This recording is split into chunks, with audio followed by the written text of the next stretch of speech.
राधा माधव कुंज बिहारी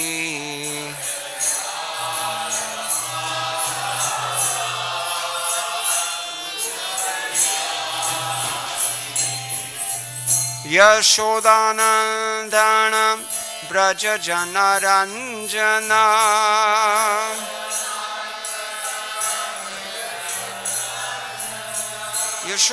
यशोदानंदन ब्रज जनरंजना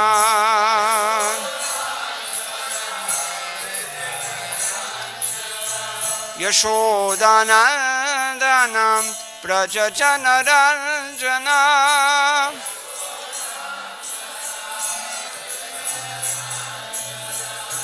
यशोदानंदन ब्रज जनरंजना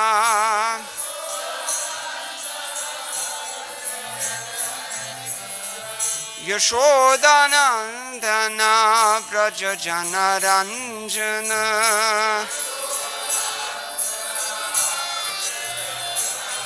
जमुना तीर वनचारी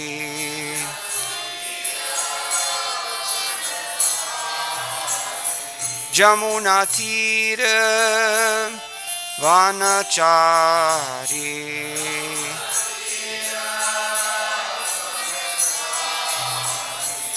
जमुना तीर वनचारी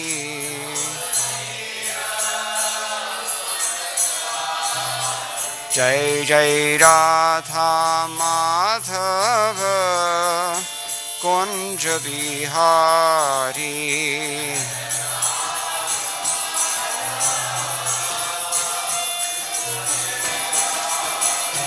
जय जय राधा माधव कुंज बिहारी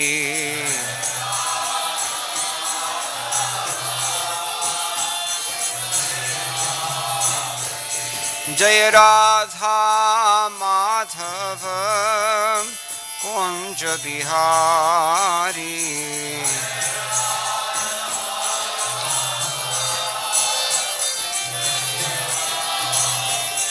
जय राधा माधव कुंज बिहारी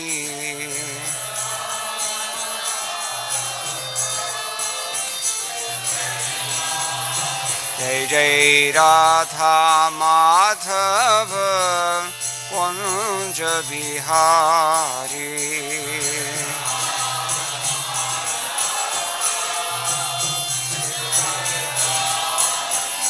जय राधा माधव कुंज बिहारी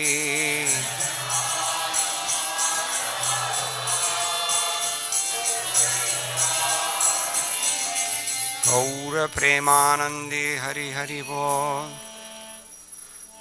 जयम विष्णुपद परमहंस प्रभुगाचार्य अष्टोत्तर शत श्री श्रीमद श्रील अभय चंद्रानंद भक्ति वेदांत स्वामी महाराज श्रील प्रभुपाद की जय।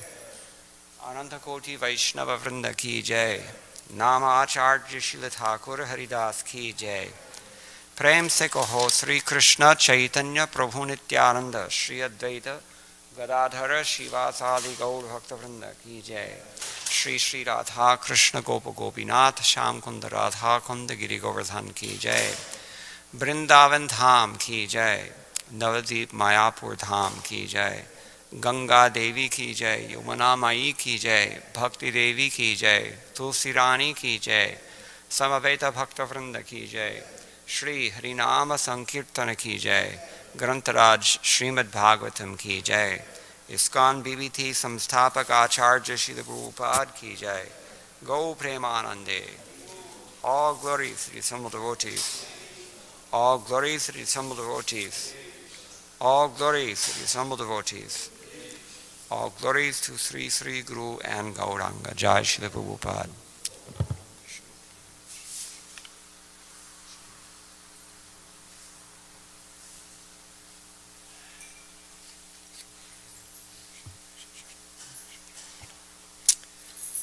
We have a book Om Namo Bhagavate Vasudevaya.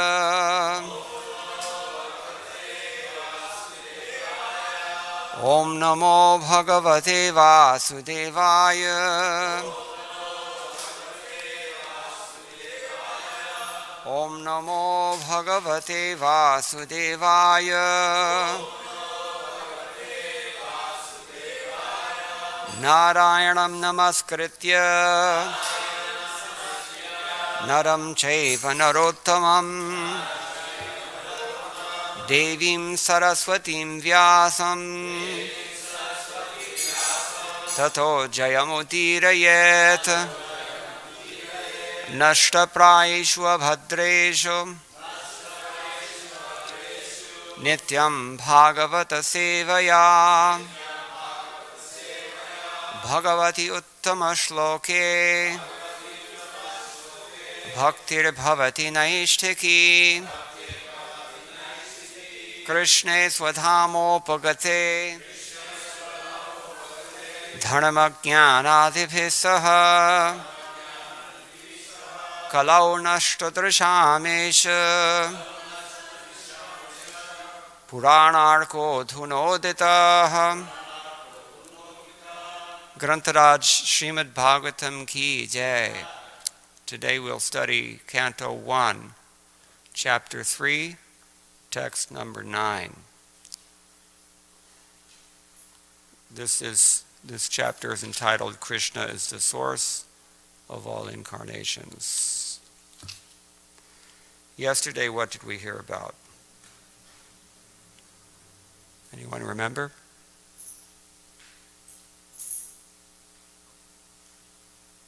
We heard about Narad Muni and how Narad Muni is particularly empowered to explain Naishkarmya, non-fruitive activity. Today we'll learn about where he got those instructions from.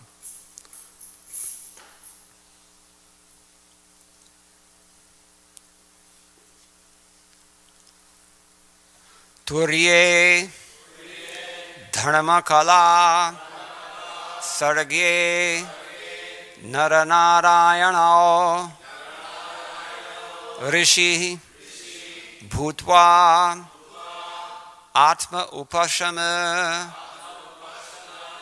Upetam Akarot Dushcharam Tapaha Turye Dharmakala Sarge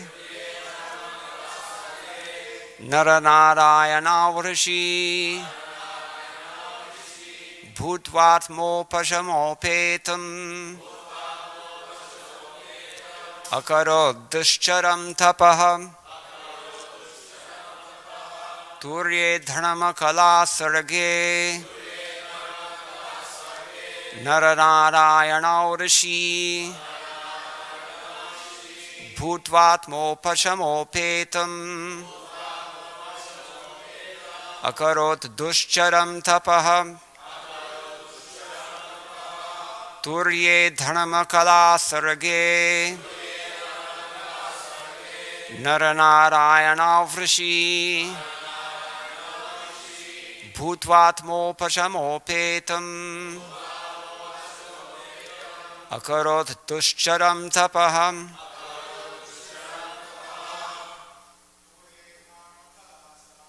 Turye Dharmakala Sarge Naranarayana Vrishi Bhutvatmopasamopetam Akarod Dushcharam Tapaha Turye Dharmakala Sarge Naranarayana Vrishi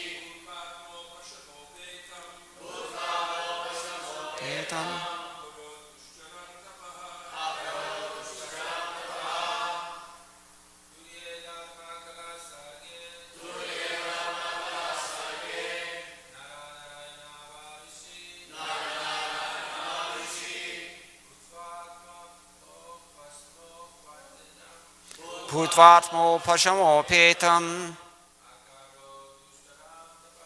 akarod dushcharam tapaha turye dharma kala sarge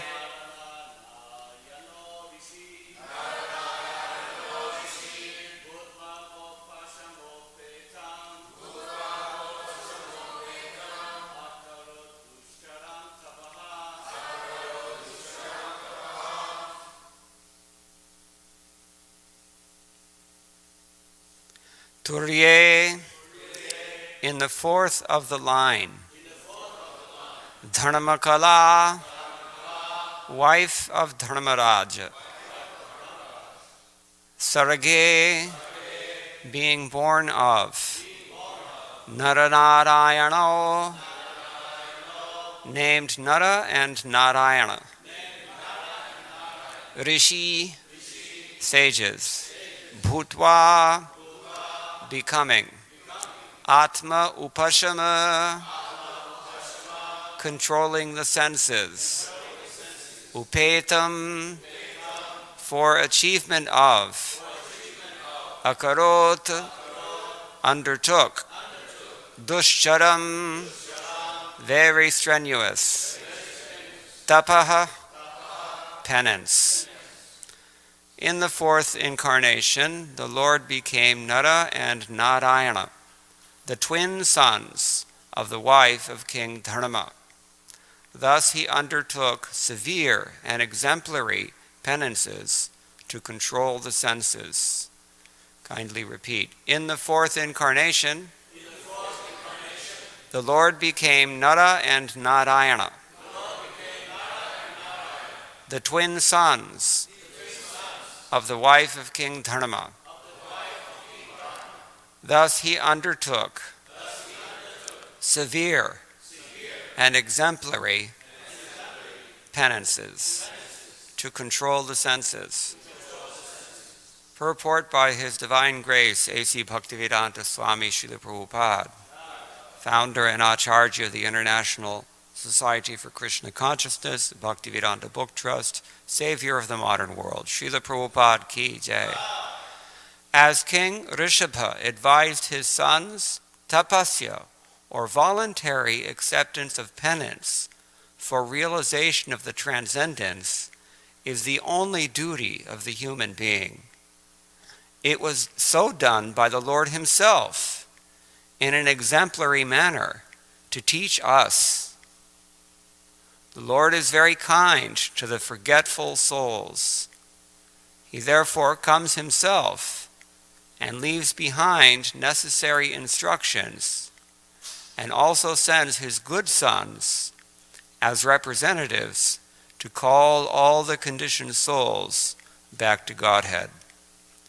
Recently, within the memory of everyone, Lord Chaitanya also appeared for the same purpose, to show special favor to the fallen souls of this age of iron industry. The incarnation of Narayana is worshipped still at Badri Narayana on the range of the Himalayas. Om Jnana Timirandhasya Gnananjana Shalakaya Chakshurun Militam Yena Tasmai Shri Gurave Namaha Shri Chaitanya Manobhishtam Sthapitam Yena Bhutale Swayam Rupa Kadamahyam Dadati Swapadantikam Vandeham Shri Guroho Shri Utapadakamalam Shri Gurum Vaishnavamscha Shri Rupam Sagrajatam Sahaganaragunatham Vitam Tam Sajivam Sadvaitam Savadhutam Parijanasahatam Krishna Chaitanya Devam Shri Radha Krishna Padan Sahagana Lalita Shri Vishakhan Vitamscha He Krishna Karuna Sindho Dinabandho Jagatpate Gopesha Gopika Kanta Radha Kanta Namostute Tapta Kanchana Gaurangi Radhe Vrindavaneshwari Vrishabhanu Sute Devi Pranamami Haripriye Vansha Kalpatarubhyascha Kripa Sindhubhya Evacha Patitanam Pavanebhyo Vaishnavebhyo Namo Nama Jaya Shri Krishna Chaitanya Prabhu Nityananda Shri Advaita Gadadhara Shivasadi Gaura Bhakta Vrinda Hare Krishna Krishna Krishna Hare Hare Hare Rama Rama Rama Hare Hare Turye dharmakala sarge naranarayana rishi bhutvatmo pashamopetam akarod dushcharan tapaha. In the fourth incarnation, the Lord became Nara and Narayana, the twin sons of the wife of King Dharma. Thus he undertook severe and exemplary penances to control the senses. Naranarayana Avataramah Turyeti. Sridhar Swami opens his commentary telling us. This verse is describing the avatar of Naranarayana. Turye means chaturthe, in the fourth age. Dharmasya kala amshaha bharyeti arthaha. What is dharmasya kala? Dharma kala means the wife. Kala means amsha. The wife is the amsha. And then he supports his position. Virtually all of the acharyas commenting on this verse quote the same Shruti mantra. You cannot argue with Shruti. We discussed this last time. You have Shruti. The Vedas are divided into two divisions. Shruti, that which is heard, and Smriti, that which is remembered. Maybe you don't accept certain Smritis, but everyone has to accept the Shrutis if they are astikas. What is an astika? A theist. And a Nastika is somebody who's not a theist, atheist. So theism is defined in Vedic literature as accepting the authority of the Vedas. If you don't accept that authority, then you're not considered to be a theist.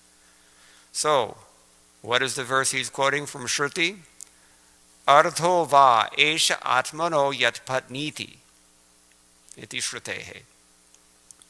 The better half of a man is his wife. So we've heard this before. This is actually Shruti mantra. So this amsha means, kala also means part.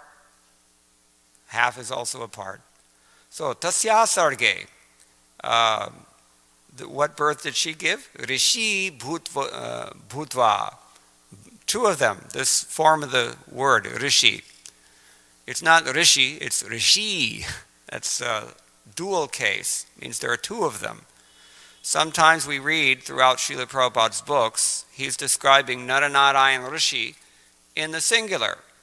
And rarely he describes Naranarayan Rishi in the dual as two persons. So it's not really clear. Are they one person? Is he two persons? So both of them also comment on that. Vishwanath Chakravarti Thakur in particular, he says, Pradurbhave Rishi Bhutveti Dvabhyam Ekavataram Darshayati. It's a little bit vague, but he's two persons in one avatar. And elsewhere in the Shastras, many places throughout the Shastras, for example, in, we have this Mahabharata, it's there, and also in other places, even in the Bhagavatam it's also there. It's described that Nara is the incarnation of whom? Or the expansion of whom? Arjuna. And Narayana is the expansion of Krishna. So Arjuna, Krishna are also considered to be Naranarayana. Or rather, Naranarayana are considered to be Arjuna, Krishna expansions. So we chanted in the beginning, we're glorifying the Naranarayan Rishi, the supermost human being, isn't it? Narayanam namaskritya naram chaiva narottamam. This is what we're talking about. Naranarayan Rishi. So why do we worship Nararayan Rishi? Why is this Bhagavatam, not only Bhagavatam, Mahabharata as well, other Shastras as well, why do we pay obeisances to Naranarayana first? Why is this Bhagavatam dedicated to Naranarayan? Of all the forms of Godhead, there are multiple forms of Godhead. This chapter is about that topic. We're finding out there are so many of them. So why Naranarayan has so much prominence here? Anyone know? In his, I guess the supermost human being, Narayana is both God and human, and since we're humans, then we need to take each other. The example of a reasonable speculation. Vishwanath Chakravarti Thakur, in commenting on that particular verse, Narayanam Namaskritya, he says he offers obeisances in the beginning to Narayan because who wrote these books, ultimately? Srimad Bhagavatam. Who wrote it? Vyasadeva. And where does Vyasadeva live? Badrikashram. And who is the presiding deity at Badrikashram? Narayan. Therefore, Narayanam Namaskritya, Naram Chaiva Narottamam. Who is the Narayana?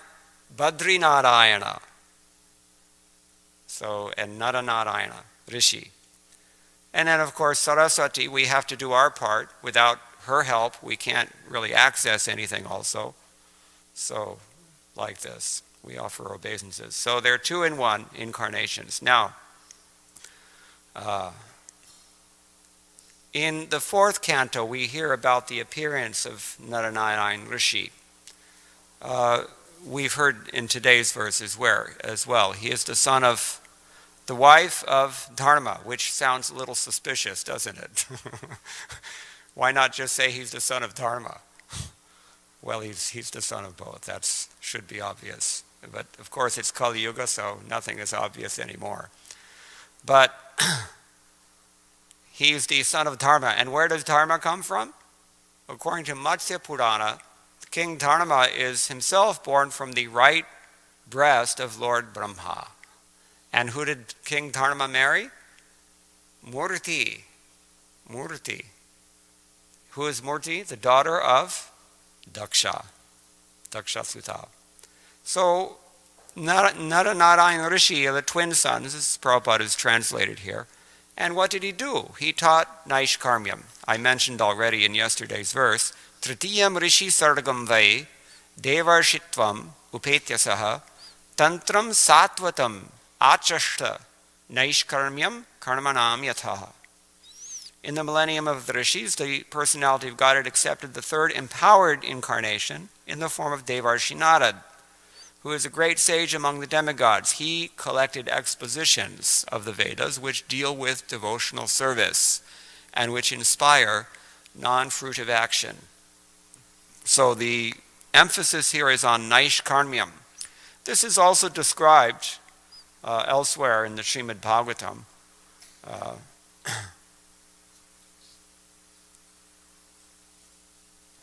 In chapter 5, I think. We haven't got there yet, but we will. Maybe I can skip ahead and try to read this point.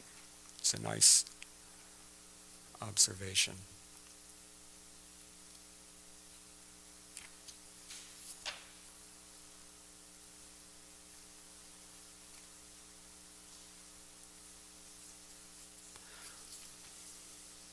Naishkarmyam apyachyuta bhava varjitam na shobhate jnanamalam niranjanam kuta punah shashwad abhadram ishware na charpitam karma yad apyakaranam. Knowledge of self-realization, even though free of all material affinity, does not look well if devoid of a conception of the infallible God. What then is the use of fruitive activities which are naturally painful from the very beginning and transient by nature, if they are not utilized for the devotional service of the Lord? Who speaks this verse? And what is the context in which Narad speaks this? Vyasadeva himself, his disciple, came to his guru and said, I've written all these books, so many Vedic literatures, and somehow I'm feeling incomplete. So this is Narad Muni's answer. So we see the importance of Naishkarmyam, this concept of not only non-fruitive action, but in particular glorification of the Lord. Glorification. So, this was Narad's teaching. Narad Muni himself received this from his Shiksha Guru, who is Naranarayan Rishi. That's described in chapter 87 of the 10th canto. And Srila Prabhupada writes about it in Krishna book as well. So Narad Muni is worshipping Naranarayan. How is he doing so? Let's jump ahead to the 5th canto, chapter 19. What is that chapter entitled? Anyone know? It's a very interesting chapter of the Srimad Bhagavatam. It's the description of Jambudvip And in this particular passage, beginning with text 9, we hear, Shukdev Goswami talks about this, the glories of the Supreme Personality of Godhead are inconceivable. He has appeared in the form of Nara-Narayana in the land of Bharatavarsha, at the place known as Badrikashrama, to favor his devotees by teaching them religion, knowledge, renunciation, spiritual power, sense control, and freedom from false ego. He is advanced in the opulence of spiritual assets, and he engages in executing austerity until the end of this millennium. Raise your hand if you're ready to do that. This is the process of self-realization. Purport. People in India may visit the temple of Naranarayan in Badrikashram just to learn how to worship the Supreme Personality of Godhead in his incarnation as Naranarayana. He engages in austerities. Next text says, and Srila Prabhupada is pointing out, what is that austerity for us in the Kali Yuga? To chant Hare Krishna, Krishna Krishna, Hare Hare, Hare Rama, Rama Rama, Hare Hare. No, let me finish this business. I'm tired of chanting. That's why it's in austerity, in the beginning at least. As we chant successfully, then we don't want to stop. One of my godbrothers told me this. He's a brahmachari who lives in San Diego, if you can take a hint. And he said, sometimes when it becomes 7 o'clock, I don't want to get up and greet the deity because I'm having so much fun chanting japa. That is called ruchi. Okay, in his own book, known as Narad Pancharatra, Bhagavan Narad has very vividly described how to work. Raise your hand if you never work.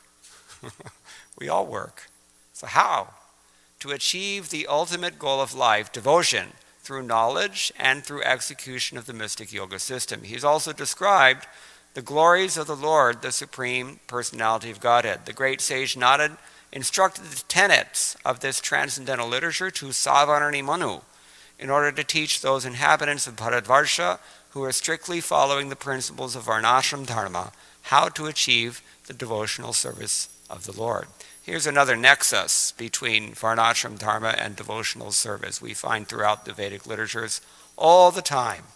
It's being described that if you want to do bhakti, you have to have your substrate, social substrate, as Varnashram culture.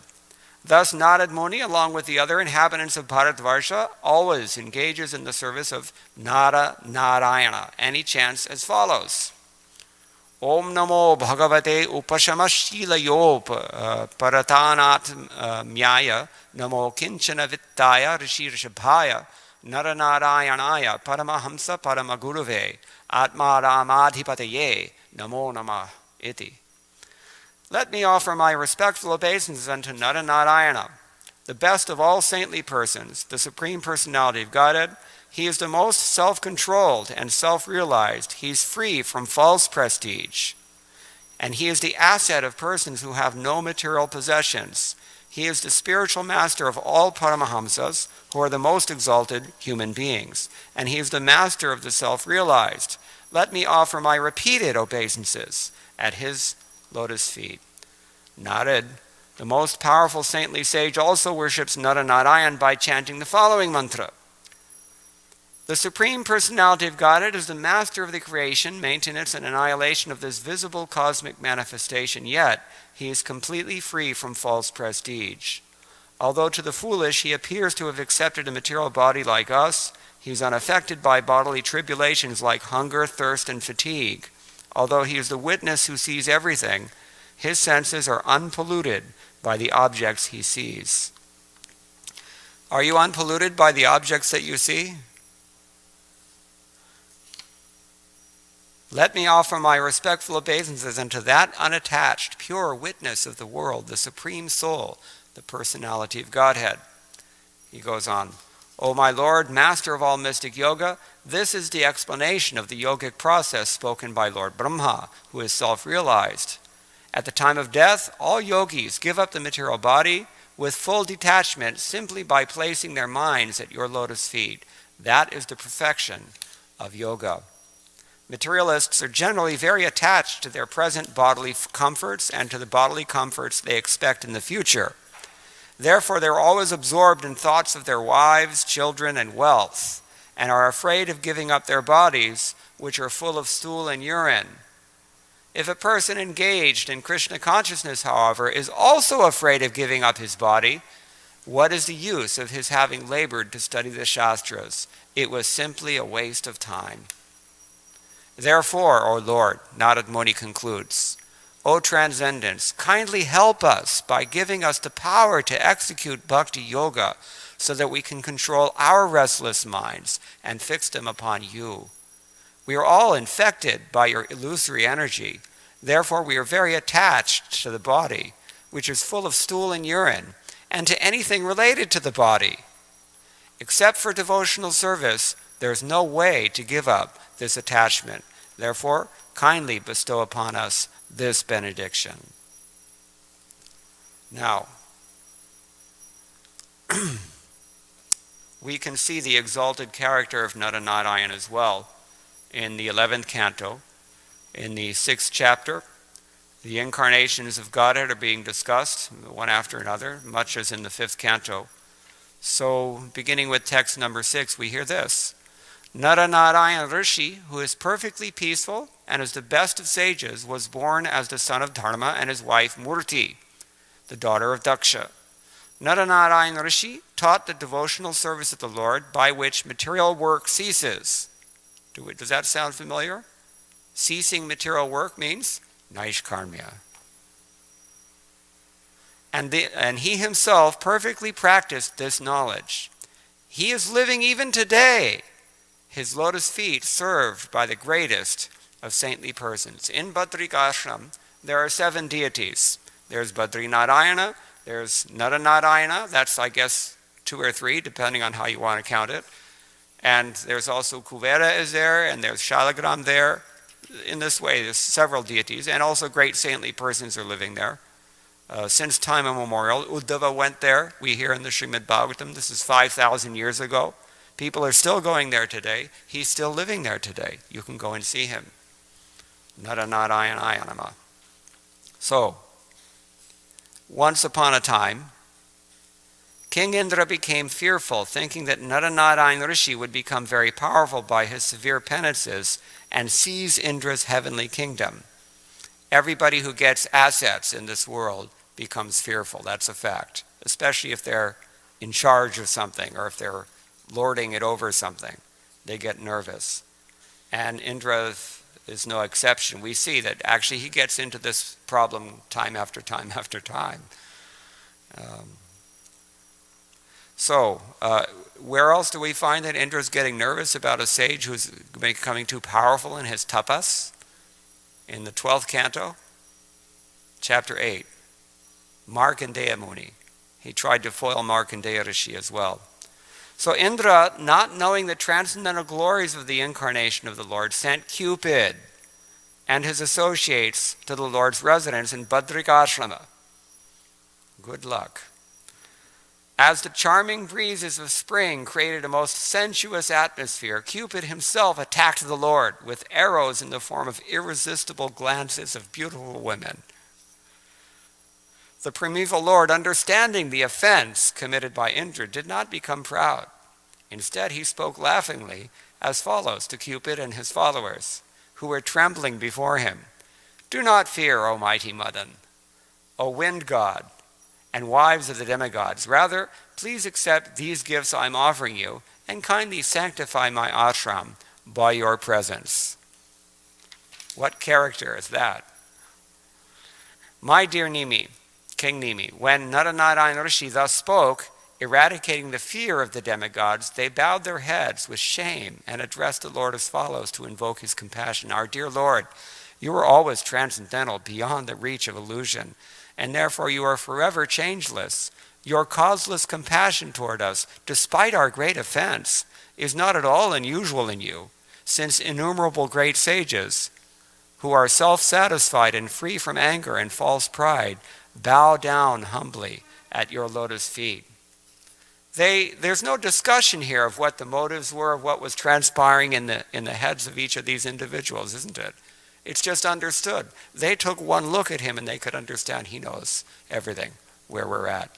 And therefore they felt embarrassed. And he didn't say anything about it.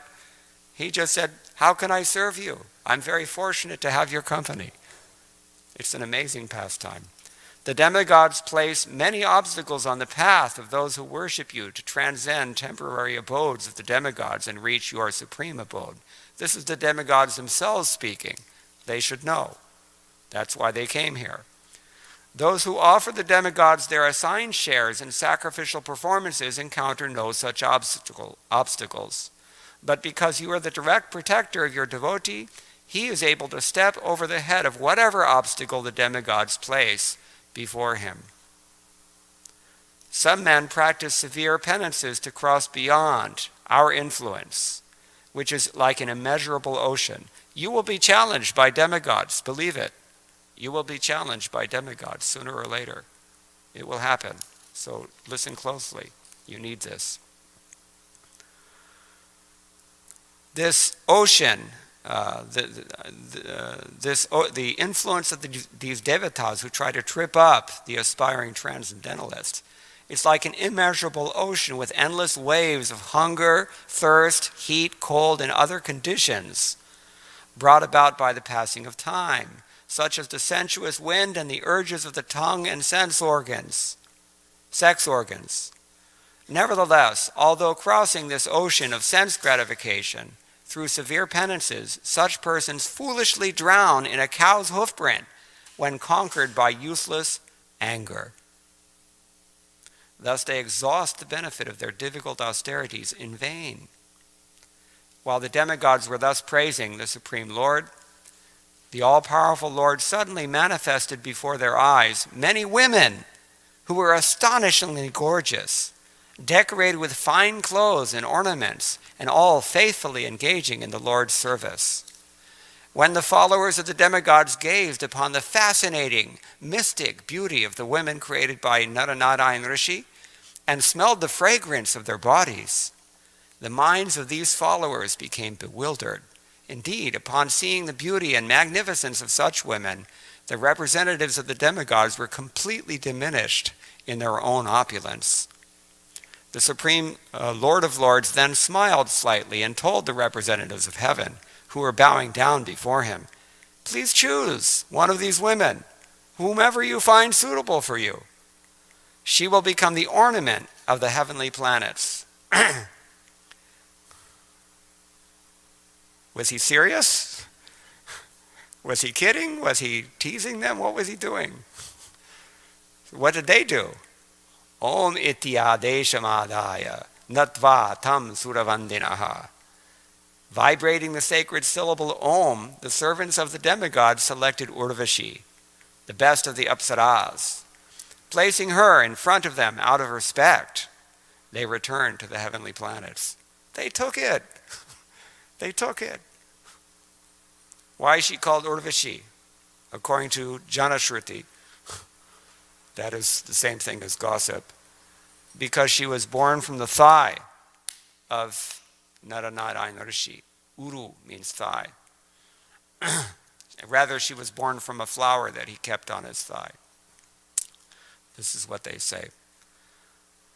So the servants of the demigods reached the assembly of Indra, and thus while all the residents of the three heavens listened, they explained to Indra the supreme power of Narayana. When Indra heard of Naranarayan Rishi and became aware of his offense, he was both frightened and astonished. The infallible Supreme Personality of Godhead, Vishnu, has descended into this world by his various partial incarnations, such as Lord Hamsa, etc. We're getting into a different topic now. So these are some of the pastimes of Naranarayan Rishi. We've described a few things about them.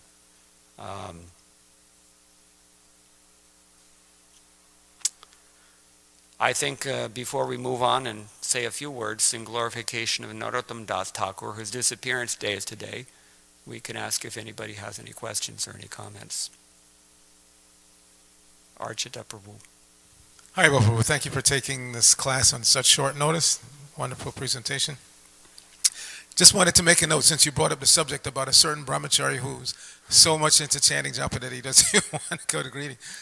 I lived with that brahmachari off and on for many years, and one of the reasons why he doesn't want to stop chanting is he doesn't just chant Hare Krishna. He spontaneously starts quoting verses from Krishna Karnamrita and Govinda Lila, something like that. But I don't suggest that young devotees emulate that.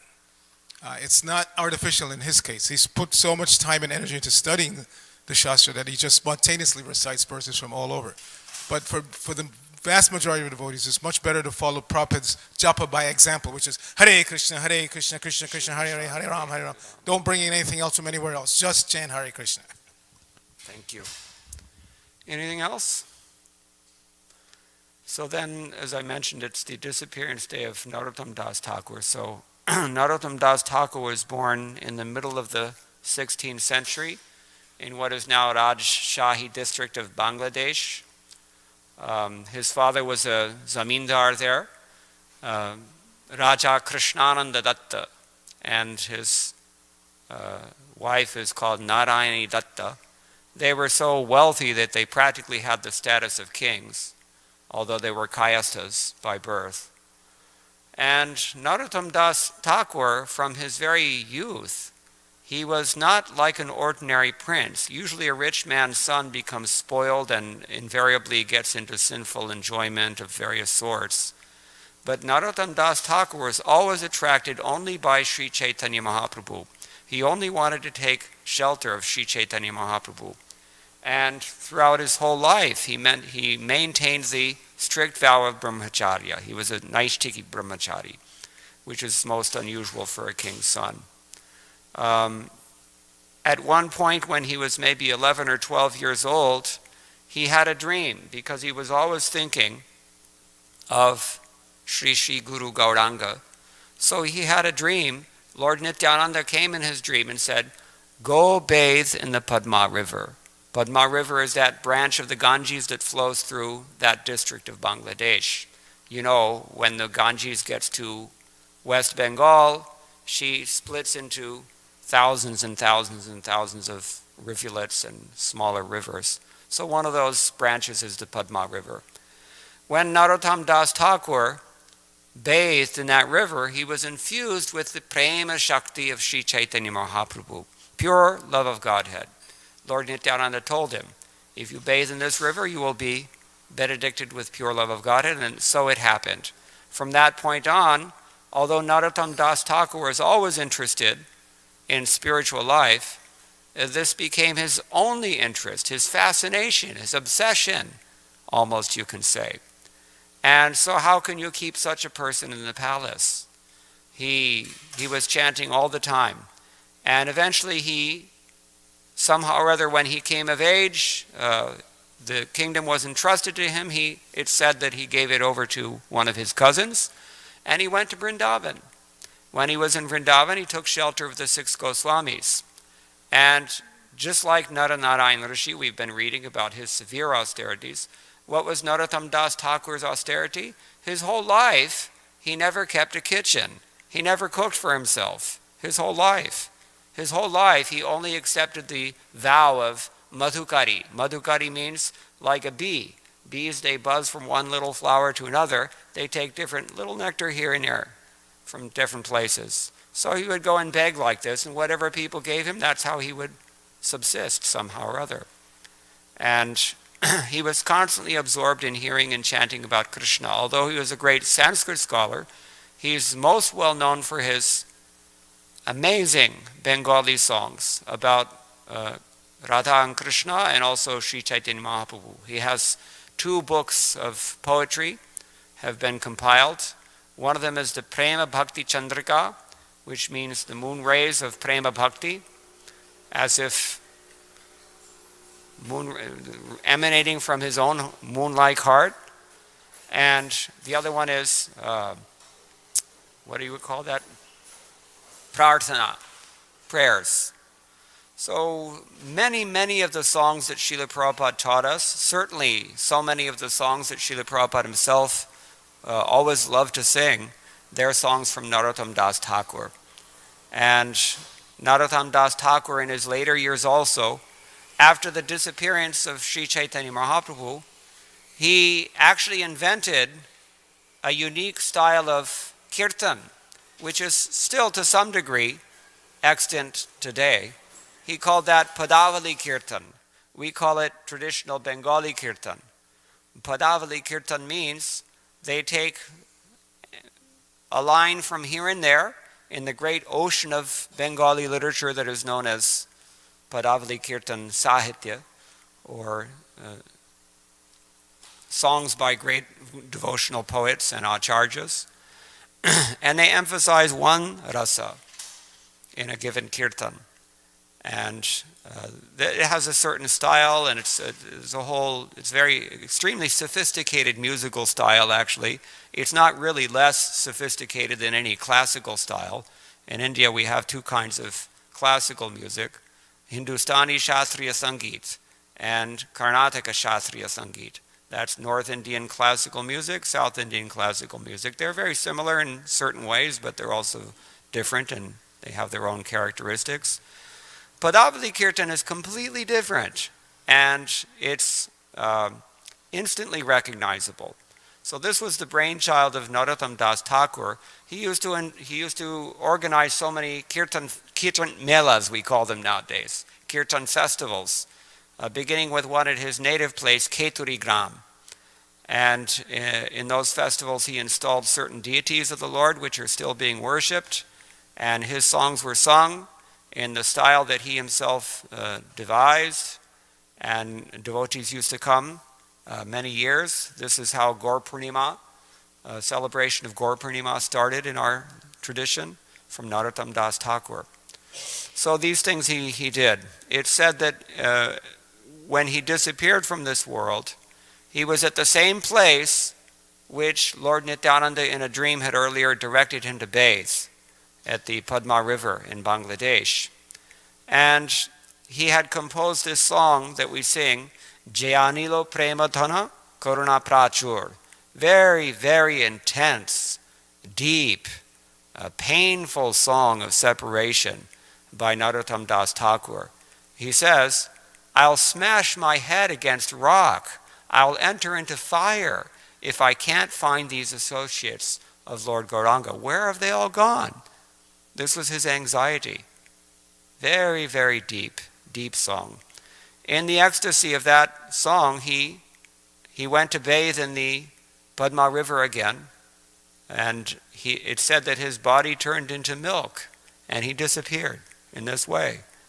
He had no ordinary mortal disappearance. Of course, he was no ordinary mortal man. He was extremely empowered to spread Krishna consciousness, particularly throughout West Bengal and Bangladesh especially. Shyamananda Prabhu, Srinivasa Acharya, Narottam Das Thakur, after being completely trained up in the Goswami literature in Vrindavan under the tutelage of the 6 Goswamis and their followers, especially Jiva Goswami, they came back to their native places. Shyamananda Prabhu went to Orissa, Narottam Das Thakur and Srinivasa Acharya went to West Bengal and Bangladesh, and they were spreading Krishna consciousness through this very powerful medium of transcendental music and transcendental poetry, Padavali Kirtan in particular. So he was a great, great empowered Acharya. Really the whole character of Krishna consciousness movement has in large part been formulated by Srila Narottam Das Thakur. And in his own poetry glorifying Narottam Das Thakur, Vishwanath Chakravarti Thakur has written one, Narottam Prabhu Ashtakam, glorifying Narottam Das Thakur. 8 Sanskrit prayers in glorification of this exceptional devotee. And he says there, in that one of the verses there, he says that actually whatever Narottam Das Thakur says has full Vedic authority. We were mentioning earlier, Shruti Smriti, etc. These are the Vedic authorities. So Vishwanath Chakravarti Thakur considers that Narottam Das Thakur's songs have equal authority to the Vedas because they encapsulate in just a few simple lines, easily understandable by any common man in Bengali language, most deep truths, most profound truths of Gaudiya Vaishnava philosophy, the pinnacle of Vedanta study in the form of pure bhakti, is fully embodied in his songs. It's no wonder that Srila Prabhupada and all of our acharyas were very fond of singing his songs. We should sing his songs more often. So, those are just a few words about Narottam Das Thakur. I'll stop here, unless anybody has any further comments. If not, then thank you very much. All glories to Srila Prabhupada.